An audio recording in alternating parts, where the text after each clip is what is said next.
Illegitimate is the awesome movie about two siblings, a set of twins, brother and sister, who make a baby together. Now before you get your knickers in a twist, just let me explain exactly why I think this film is so awesome before we get to the whole prejudice part, okay? This is another one of those underdog Romanian productions that was made on a shoestring budget, basically because they couldn't really get any funding from the CNC, which is like the Romanian national film industry. Judging by what I could deduce from just simply watching the trailer for this film, which honestly I think it made it look like it was going to be some generic drama, and judging by the director Adrian Sitaru's previous films, of which I'm a big fan of, I have to say my expectations were kind of mixed. Adrian Sitaru has mastered a style of filmmaking which especially stands out not necessarily to the stories themselves, but the way he tells his stories, and also due to the fact that the characters are always very individualized and believable, and most of the situations his characters go through really hit home and are very universal. In my opinion, his films are always about the way we perceive and judge different people and different relationships, whether it be romantic relationships, familial relationships,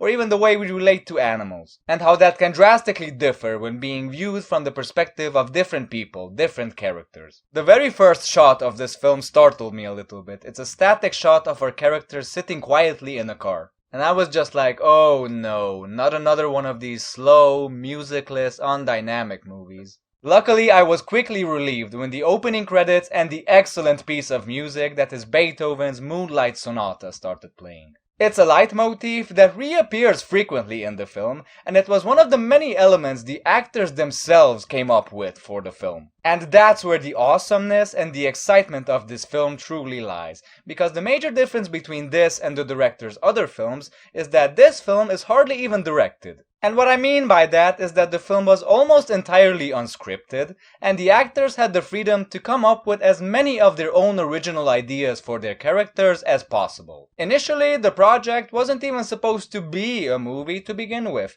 It was more of an exercise, an experiment between documentary and fiction filmmaking, where only the characters and the basic plotline existed, and provided a structure for a story that remained to be fleshed out on the spot during filming. From the very first scene, which is an excellent scene by the way, where we have this family arguing, it's really noticeable that the director tried intervening as less as possible. Allegedly, as much as 50% of the characters' reactions are improvised, and the director even established a rule to only shoot one take of every scene, so every reaction you see is basically the initial one. Even the two cinematographers were given the freedom to shoot the scenes based on their own ideas and instincts. Of course, the actors have been preparing their characters for over a year before the shooting started, and I think this way they managed to get that perfect balance in making this film interesting, because nothing feels out of place or clumsy, and yet you always feel very in the moment and very immersed in the situation at hand. You get the feeling that you can never be too sure about how a certain scene is going to play out,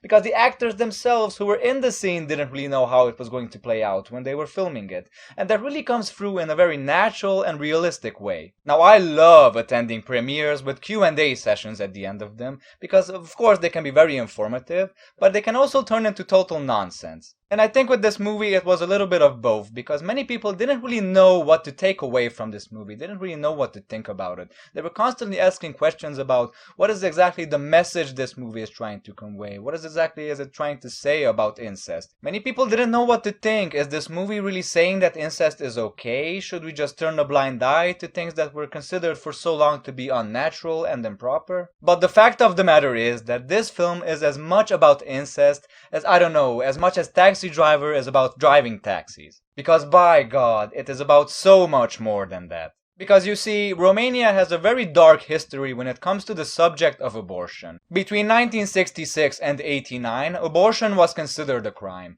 made illegal by the communist government in an atrocious attempt of increasing the population, violating basic human rights and human dignity, leading to a lot of pain and suffering, as many children were born unwanted, or women's lives were put in danger because of the many different ways they tried to have illegal abortions. If you've seen the film 4 months, 3 weeks, and 2 days, you know what I'm talking about.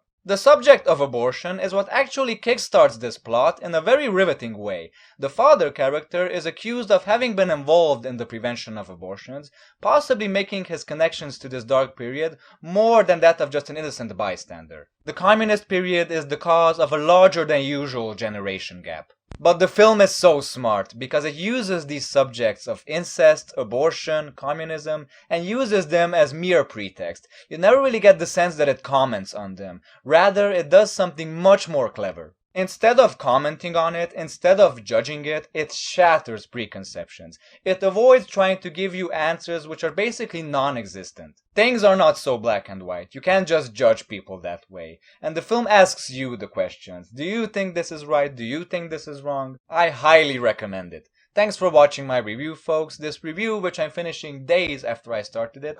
Bear with me, please. Goodbye, folks.